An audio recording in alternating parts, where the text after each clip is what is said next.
Hello students, welcome to RSD online classes. स्वागत है आप सभी का हमारे इस YouTube channel RSD online classes में। आज से मैं इंग्लिश ग्रामर की एक नई सीरीज़ शुरू कर रहा हूं, जिसमें हम धीरे धीरे ग्रामर के जो अलग अलग टॉपिक्स हैं, parts of speech, articles, tense, voices और नरेशन, क्लॉज, ये सब चीज़ें धीरे धीरे देखते जाएंगे वन बाय वन। एक एक लेक्चर में आप लोग को ये सब पढ़ने को मिलेगा। ये सारे जो लेक्चर हैं ये हाई स्कूल, हायर सेकेंडरी, 9 से लेकर के 12 के बच्चों के लिए, व्यापम के जितने भी एग्ज़ाम दे रहे हैं उन बच्चों के लिए, बीएड का एग्ज़ाम दे रहे हैं, जहाँ पर भी इंग्लिश का यूज़ होता है, इंग्लिश ग्रामर का यूज़ होता है, उन सभी के लिए बहुत यूज़फुल है, बहुत ही उपयोगी है। तो ध्यान से देखिए इस वीडियो को। वीडियो थोड़ा सा लंबा है पर ध्यान से देखिए, आखिरी तक समझिए, आप लोगों को ज़रूर ये वीडियो पसंद आएगा। तो आइए शुरू करते हैं। तो सबसे पहले आर्टिकल के बारे में जान लेते हैं कि आर्टिकल होता क्या है। तो आर्टिकल के बारे में ये जान लीजिए कि आर्टिकल जो है, अगर आप इंग्लिश में इसका अर्थ खोजने जाएंगे तो इसका अर्थ मिलता है लेख। बेसिकली आर्टिकल का यूज़ कहाँ पर होता है? इंग्लिश लैंग्वेज में होता है। इंग्लिश लैंग्वेज यानी कि अंग्रेजी भाषा में, अन्य भाषाओं में हिंदी या जो भी भाषाएं होती हैं उनमें कहीं पर भी आपको आर्टिकल का प्रयोग मुख्य रूप से नहीं मिलता। अन्य रूप में ज़रूर मिल सकता है परंतु मुख्य रूप से नहीं मिलता है। ठीक है।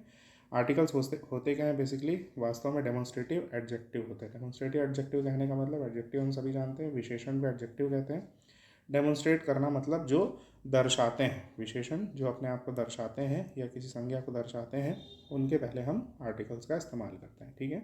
आर्टिकल्स होते कितने प्रकार के हैं? तो यहाँ पर आप देख सकते हैं कि आर्टिकल्स कितने प्रकार के हैं। दो प्रकार के आर्टिकल हैं। पहला इंडेफिनिट आर्टिकल यानी अनिश्चित आर्टिकल, दूसरा है फाइनाइट आर्टिकल यानी कि निश्चित आर्टिकल। तो ए और एन का जो यूज़ होता है वो अनिश्चित आर्टिकल है, इंडेफिनिट आर्टिकल है, और द का जो यूज़ होता है वो निश्चित आर्टिकल है यानी कि फाइनाइट आर्टिकल है या डेफिनाइट आर्टिकल है। ठीक है। तो आगे हम बढ़ते हैं। जैसे इनडेफिनिट आर्टिकल यानी कि ए और एन के प्रयोग से किसका अर्थ प्राप्त होता है? निश्चितता का अर्थ प्राप्त होता है। ठीक है। उसी प्रकार से जो फाइनाइट आर्टिकल होता है द, इसका प्रयोग हम कहाँ पर करते हैं? नाउन का यानी कि संज्ञा का एक निश्चित या विशिष्ट अर्थ प्राप्त करने के लिए हम किसका उपयोग करते हैं? द का उपयोग करते हैं। ठीक है। जब भी, अब द का क्या है प्रोनाउंसिएशन, आप लोगों ने सुना होगा कई जगह पर द को हम द बोलते हैं और कहीं पर इसका उपयोग हम दी करते हैं। तो ये बहुत बड़ी ट्रिक है। इसके पीछे क्या कारण है इसको समझ लेते हैं। तो कारण क्या दिया हुआ है? जब द को वॉवेल यानी कि स्वर वाली ध्वनियों के शब्द या उसके साथ उपयोग करते हैं, तब इसका उच्चारण हम किस रूप में करते हैं? दी। जैसे कि यहाँ पर क्या लिखा हुआ है? दी अर्थ, दी यूएसए। तो अर्थ में जो पहला शब्द उपयोग हो रहा है, बोलने में उच्चारण में क्या आ रहा है? अ यानी कि स्वर। उसी प्रकार से द यूएसए बोल रहे हैं तो यू, ये स्वर है। तो स्वरों के पहले जहाँ पर भी स्वर या स्वर का उच्चारण होता है, तो वहाँ पर हम पहले अगर द लिखते हैं तो उसको किस रूप में पढ़ते हैं? दी के रूप में पढ़ते हैं। ठीक है। इसी का उल्टा जब हम किसी शब्द का प्रयोग किस रूप में करें? कॉन्सोनेंट, कॉन्सोनेंट यानी कि व्यंजन वाली ध्वनियों के साथ शब्दों का उपयोग करें, तो इसके लिए यदि हम द को लिखते हैं तो द का उच्चारण किस रूप में किया जाता है? द के रूप में ही किया जाता है। जैसे कि the boy, the day, the club, the Sahara desert, है ना। और भी एग्जाम्पल है जैसे ये। तो जहाँ पर पे भी व्यंजन का उपयोग होगा, व्यंजन शब्द का जो शब्द से या व्यंजन की ध्वनियों से शब्द का उच्चारण होगा, वहाँ पर हम द का उपयोग किस रूप में करेंगे? द के रूप में ही करेंगे। ठीक है। और इम्पॉर्टेंट पॉइंट क्या है? और इम्पॉर्टेंट पॉइंट में आप देख सकते हो कि द बेसिकली है क्या चीज़। द मुख्य रूप से हम किसको बोल सकते हैं? द जो है वो दिस, दैट, दीज, दोज, इन सब का क्या है? कॉन्ट्रैक्टेड फॉर्म है। कॉन्ट्रैक्टेड यानी कि संकुचित रूप है। ठीक है। उसी प्रकार से ए और एन जो है, ये ए और एन क्या है? वन यानी प्रति यानी एक का कॉन्ट्रैक्टेड फॉर्म है। ठीक है। अब हम इनडेफिनिट आर्टिकल यानी कि ए का उपयोग कैसे करते हैं, तो ए का उपयोग करने के जो नियम है उसको हम जान लेते हैं। तो सबसे पहले क्या दिया हुआ है हमको? Rule number 1। तो रूल नंबर 1 में क्या कहा गया है? रूल नंबर 1 में कहा गया है ए का प्रयोग उस सिंगुलर नाउन के पहले होता है जो कॉन्सोनेंट यानी व्यंजन से आरंभ होता है या फिर कॉन्सोनेंट की ध्वनि से बोला जाता है। यानी कि जो भी सिंगुलर नाउन, एक वचनीय जो संज्ञा होगी, वो किससे शुरू होना चाहिए? व्यंजन से शुरू होना चाहिए, या बोलते समय उसमें किसकी ध्वनि आनी चाहिए? व्यंजन की ध्वनि आनी चाहिए। जैसे कि उदाहरण में देखिए, a cat, a book, a pen, a hat, a horse, a house, a college, a farmer, a village, a year, a yard, a man, a humble man. तो सारे शब्दों में आप देख सकते हो शुरुआती जो लेटर है वो क्या है? व्यंजन है यानी कि कॉन्सोनेंट है, या जब हम उच्चारण कर रहे हैं तो क्या आ रहा है, उसमें कॉन्सोनेंट की ध्वनि प्राप्त हो रही है। ठीक है, अब आगे बढ़ते हैं रूल नंबर 2। रूल नंबर 2 में क्या बोला गया, ए का प्रयोग उस सिंगुलर नाउन के पहले होता है जो ई या यू से आरंभ होते हैं पर यू की ध्वनि से बोले जाते हैं। जैसे कि क्या दिया हुआ है यहाँ पर, आप देख लीजिए, यू की ध्वनि से बोले जाते हैं। जैसे क्या बोला जाएगा, a university player, a European lady, a uniform, a United action, a union, a urinal.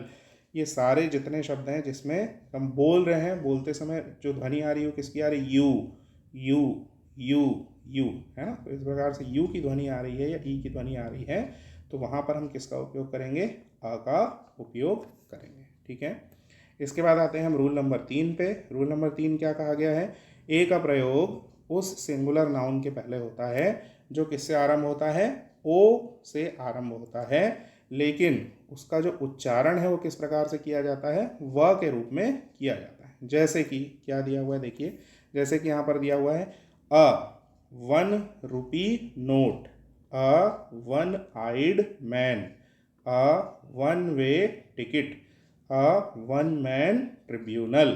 ठीक है, तो यहाँ पर जितने भी शब्द हैं देखिए, ए जिसके पहले लगा है वो शब्द कौन सा है, वन, और वन में शुरुआत किससे हो रही है, ओ से हो रही है, लेकिन इसका जो उच्चारण हम कर रहे हैं तो उच्चारण के समय क्या बोला जा रहा है, इसको उच्चारण कैसे हो रहा है, व से उच्चारण है। जैसे वन, अ 1 आइड, अ 1 वे, अ 1 मैन। तो इस प्रकार के जो भी शब्द होते हैं, जैसे कि सच अ 1, तो यहाँ पर जहाँ पर भी ओ से शुरू हो लेकिन उसका उच्चारण किस रूप में हो, व के रूप में हो, तो वहाँ पर भी हम किसका उपयोग करेंगे, ए का उपयोग करेंगे। तो ये जो 3 नियम थे ये बेसिकली ए का प्रयोग कैसे किया जाता है उसके लिए थे। ठीक है, अगला हम देखते हैं दूसरा हमारा जो आर्टिकल है वो कौन सा आर्टिकल है, वो है हमारा एन। तो एन का प्रयोग क्या करते हैं, एन का प्रयोग कैसे करते हैं, एन का प्रयोग का क्या क्या नियम है ये हम समझ लेते हैं। तो एन के प्रयोग का नियम क्या है, सबसे पहला नियम पढ़ लेते हैं। एन का प्रयोग उस सिंगुलर नाउन के पहले होता है जो किसी वॉवेल, वॉवेल यानी कि स्वर, स्वर के रूप में हम अंग्रेजी में 5 लेटर्स का उपयोग करते हैं। कौन कौन से, ए ई आई ओ और you.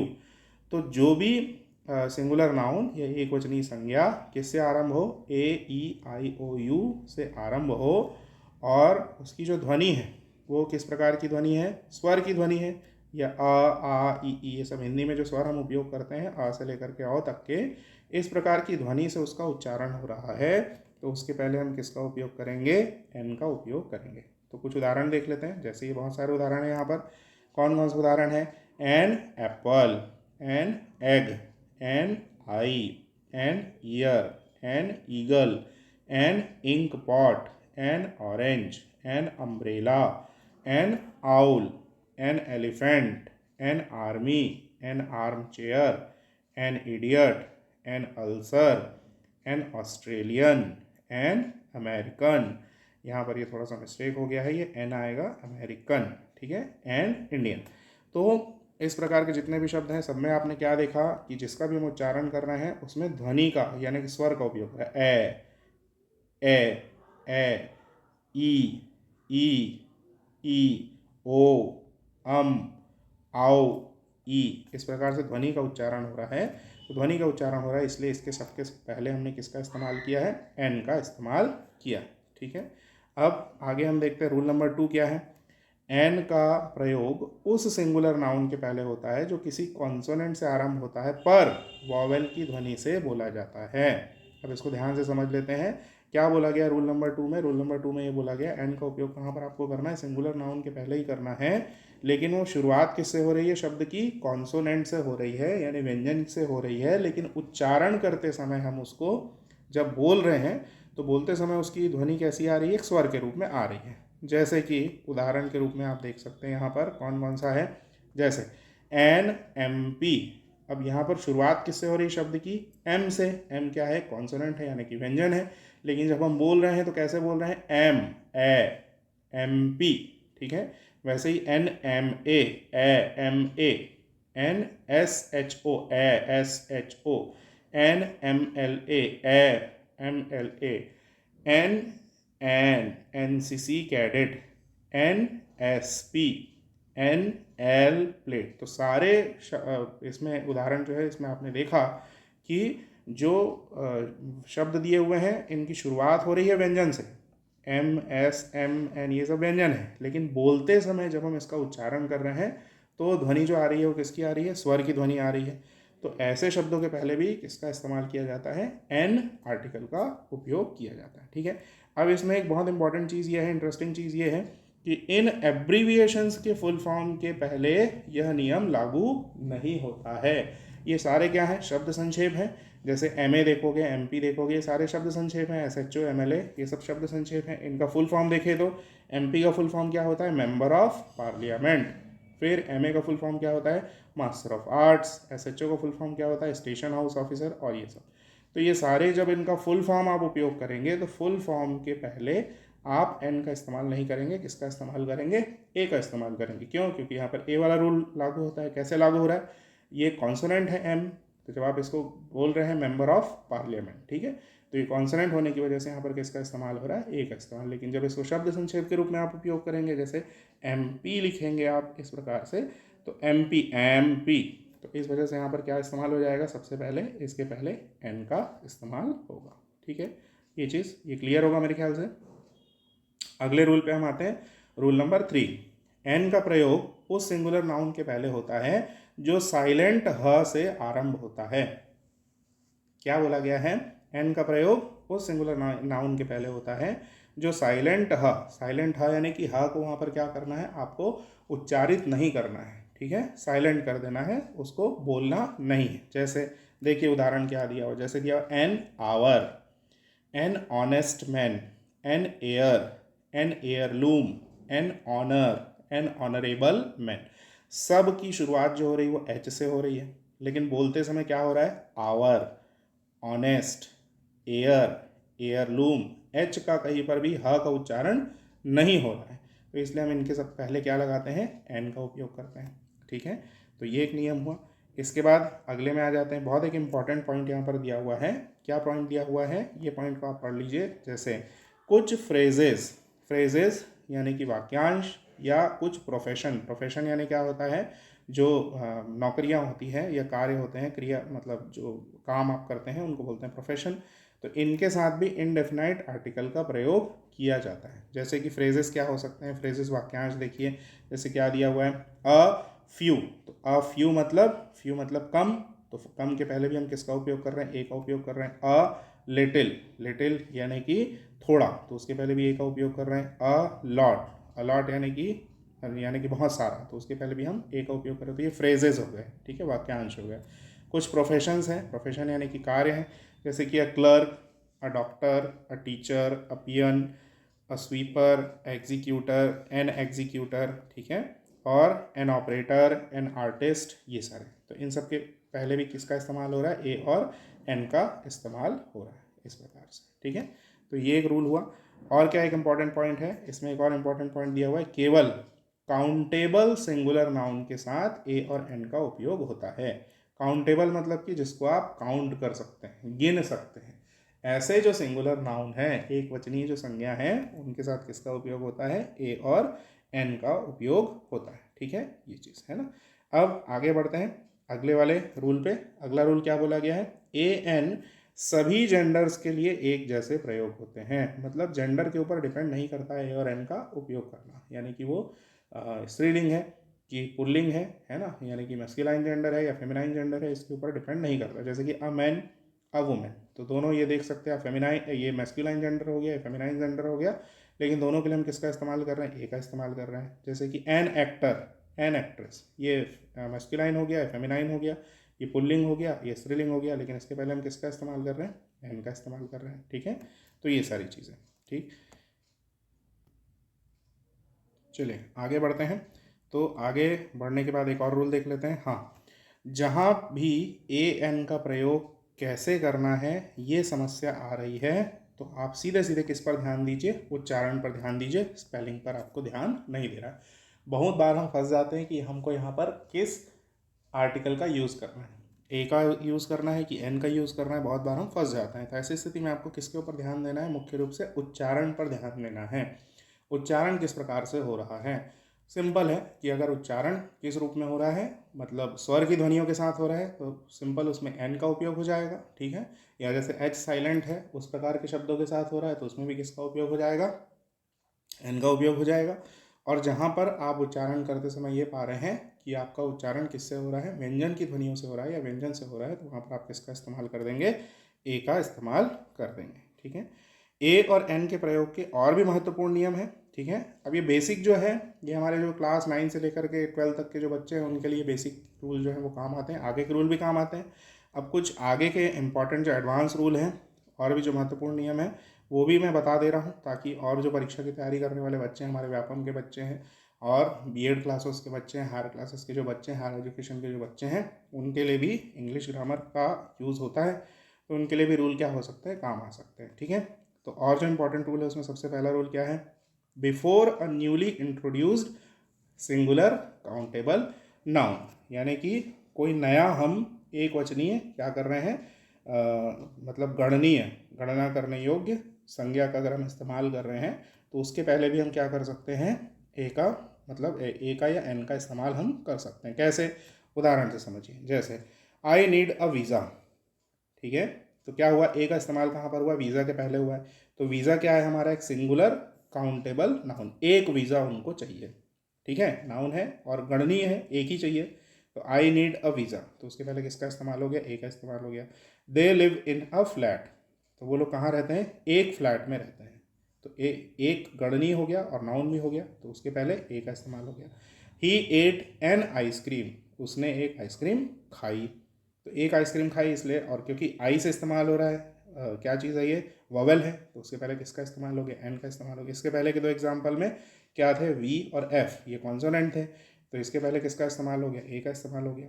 A Hunter saw a bird, तो अगर ए का इस्तेमाल कहाँ पर हुआ, बर्ड के पहले हुआ, तो बर्ड क्या चीज़ है, बर्ड एक नाउन है, लेकिन शुरू किससे हो रहा है, कॉन्सोनेंट से हो रहा है, इसलिए इसके पहले क्या लग गया, ए लग गया। अ हंटर सॉ अ बर्ड, यानी उसने जो हंटर है, शिकारी है, उसने एक चिड़िया देखी, तो ये गणनीय है, तो इसलिए इस प्रकार से इसका इस्तेमाल होता है, ठीक है।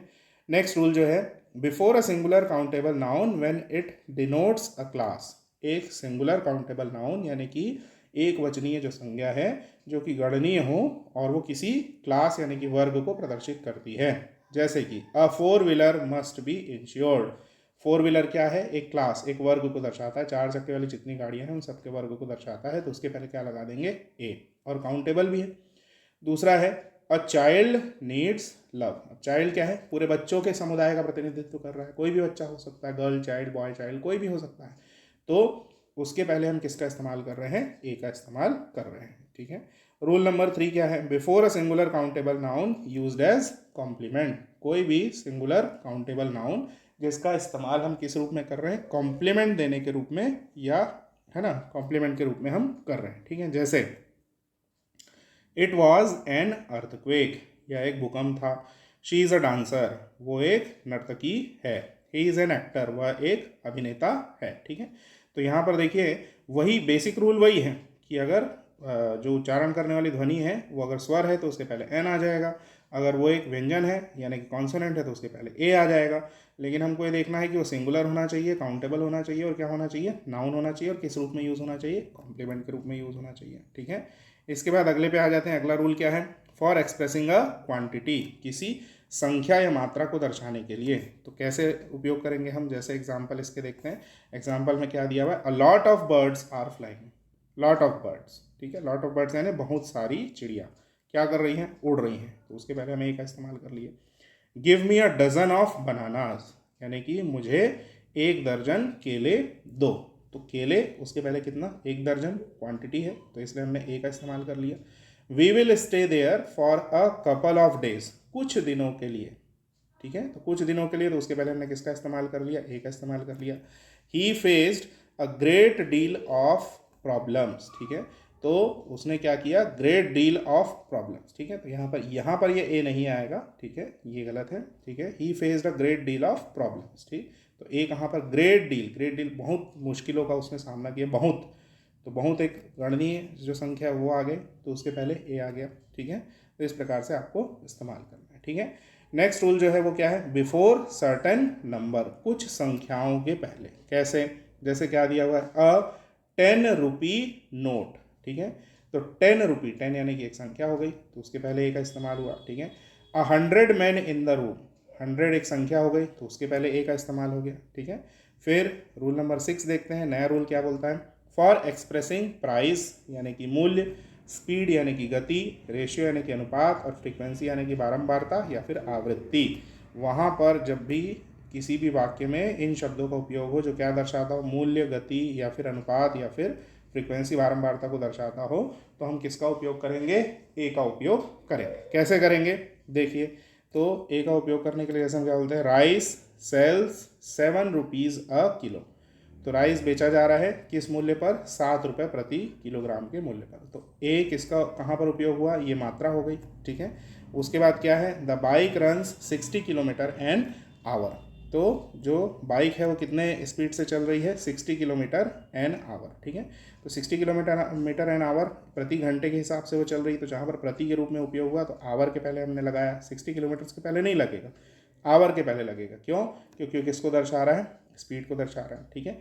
The bananas are 10 rupees a dozen, ये फिर से मात्रा को दर्शा रहा है, ठीक है। She comes here 2 times a day, 2 times मतलब फ्रीक्वेंसी हो गई, तो प्रतिदिन वो कितने बार आ रही है, 2 टाइम्स अ डे यानी प्रतिदिन वो 2 बार आ रही है, तो फ्रीक्वेंसी यानी बारंबारता को दर्शा रहा है। Ram gets 10,000 rupees a month, फिर से ये क्या हो गया, अ मंथ प्रति माह वो कितने रुपए पा रहा है, 10,000 रुपीज़ पा रहा है। तो ये इस प्रकार से यहाँ पर हम ए और एन का उपयोग करते हैं, ठीक है। अब अगला रूल क्या कहता है, बिफोर सिंगुलर काउंटेबल नाउन और फ्रेज यूज्ड एज एक्सक्लेमेशन, कोई भी सिंगुलर काउंटेबल नाउन या फिर फ्रेज यानी कि वाक्यांश जो कि किस रूप में उपयोग किया गया, एक्सक्लेमेशन यानी आश्चर्य सूचक के रूप में उपयोग किया है। जैसे सच अ लॉन्ग क्यू, अरे इतनी लंबी line, what a pretty girl, कितनी सुंदर लड़की। तो ये आश्चर्य सूचक वाक्य है। तो आश्चर्य सूचक वाक्य में आप क्या कर रहे हो, सिंगुलर काउंटेबल नाउन यानी कि ये लॉन्ग क्यू या प्रिटी गर्ल, या फिर एक फ्रेज है, वाक्यांश है, लॉन्ग क्यू एक फ्रेज हो गया, प्रिटी गर्ल एक फ्रेज हो गया, तो इसके पहले आप किसका इस्तेमाल करोगे, ए का इस्तेमाल करोगे, ठीक है। अगले रूल पे हम आते हैं, when the person is unknown then A can be placed before Mr, Mrs, Miss और मिस प्लस सरनेम, ठीक है। जैसे कि उदाहरण के लिए आप क्या देख रहे हैं, उदाहरण के लिए आप देख सकते हैं, जैसे a Mister Thomas called on us, कोई मिस्टर थॉमस ने हमें बुलाया है। I met a Mrs Gupta there, मैं वहाँ एक मिसेस गुप्ता से, श्रीमती गुप्ता से मिला। तो ऐसे जगहों पर हम किसका इस्तेमाल करते हैं, ए का इस्तेमाल करते हैं, ठीक है। फिर इसके बाद क्या है, rule number 9, to express the same, same यानी कि समान चीज़ों को दिखाने के लिए, जैसे birds of a feather flock together, ठीक है। समान पंखों वाली जो चिड़ियाएँ हैं वो एक साथ आई या एक साथ उड़ी, जो भी। तो a birds of a feather flock, ठीक है, मतलब एक समान जो अर्थ दिखा रहा है, फेदर फ्लोक, ठीक है। Two of a trade seldom see eye to eye, समान व्यापार करने वाले दो लोग कभी भी एक दूसरे की आंखों में आंखें डालकर नहीं देखते हैं। तो ये समानता का अर्थ दर्शा रहा है, एक जैसे का अर्थ दर्शा रहा है, इसलिए यहाँ पर किसका उपयोग हुआ, ए का उपयोग हुआ, ठीक है। फिर अगला रूल क्या है, before proper nouns to mean quality और क्वालिटी और क्या दिया हुआ है, इंटेलेक्ट, ठीक है। कोई भी प्रॉपर नाउन जो किस रूप में उपयोग किया गया है, क्वालिटी, क्वालिटी यानी कि क्या होता है, गुण, या फिर इंटेलेक्ट, इंटेलेक्ट यानी विद्वतापूर्ण कोई बात की गई है, तो उसके पहले भी हम किसका उपयोग करते हैं, ए या एन का उपयोग करते हैं। जैसे कि क्या दिया example, he is a Shylock in money dealing, Shylock मतलब क्या होता है, मतलब कि कहना चाहिए एक प्रकार से धूर्त के रूप में हम उपयोग कर सकते हैं इसका। शाइलॉक मतलब जो हमेशा पैसों के लेन देन में क्या करे, धूर्ततापूर्ण काम करे, तो उसको हम बोल सकते हैं शाइलॉक इन मनी डीलिंग्स, ठीक है। Only an Einstein can answer this question, तो यहाँ पर हम क्या बता रहे हैं कि केवल एक आइंस्टीन ही इस प्रश्न का जवाब दे। अब आइंस्टीन क्या थे, महान व्यक्ति थे, विद्वान व्यक्ति थे, तो हम किसी की तुलना कर रहे हैं आइंस्टीन से, तो यहाँ पर बेसिकली हम क्या बता रहे हैं, इंटेलेक्ट यानी विद्वतापूर्ण या विद्वान से तुलना कर रहे हैं, है ना। सेकंड जो सेंटेंस है उसमें हमने यही किया है। फिर फर्स्ट सेंटेंस में हम क्या कर रहे हैं, क्वालिटी बता रहे हैं, शाइलॉक क्या है, उसकी एक क्वालिटी है, गुण है, ठीक है। तो यहाँ पर ऐसे जगहों पर भी हम क्या करेंगे, जब हम गुण के बारे में बात कर रहे हैं तो वहाँ पर हम ए का इस्तेमाल करेंगे, ठीक है। अब ये एस से शुरू हुआ है इसलिए ए का इस्तेमाल हमने किया है। आइंस्टीन जो है वो किसके बारे में बता रहा है, विद्वतापूर्ण शब्दों के बारे में बता रहा है, लेकिन क्योंकि ये ई से शुरू हुआ है इसलिए हम इसके पहले किसका इस्तेमाल करेंगे, एन का इस्तेमाल करेंगे। ठीक है, तो आई होप ये रूल्स आप लोगों को समझ में आए होंगे और बहुत ही अच्छे से क्लियर हुए होंगे। मैं फिर से ये क्लियर करना चाहूँगा कि ये जो वीडियो है ये इंग्लिश ग्रामर का यूज़ जहाँ पर पे भी होता है, चाहे वो 9 से लेकर के 12 के बच्चे हों या फिर आपका व्यापम का एग्ज़ाम या कोई भी प्रतियोगी परीक्षा दे रहे हैं, कोई भी कॉम्पिटिटिव एग्ज़ाम दे रहे हैं वहाँ पर यूज़ होता हो, या फिर आपके जो बीएड के स्टूडेंट हैं या हायर एजुकेशन के स्टूडेंट हैं, इंजीनियरिंग के स्टूडेंट हैं, जहाँ पर भी ग्रामर का यूज़ होता है, बीएससी बीए बीकॉम के स्टूडेंट्स हैं, उन सब के लिए ये बहुत ही काम आने वाला है। तो वंस अगेन हमारे चैनल को सब्सक्राइब करिए, ठीक है, लाइक करिए और वीडियोस को जितना ज़्यादा से ज़्यादा शेयर कर सकते हैं शेयर करिए। आपका प्यार हमको पहले भी मिलता रहा है, आगे भी उम्मीद है कि इसी प्रकार से आपका प्यार बना रहेगा। इसी के साथ थैंक यू सो मच।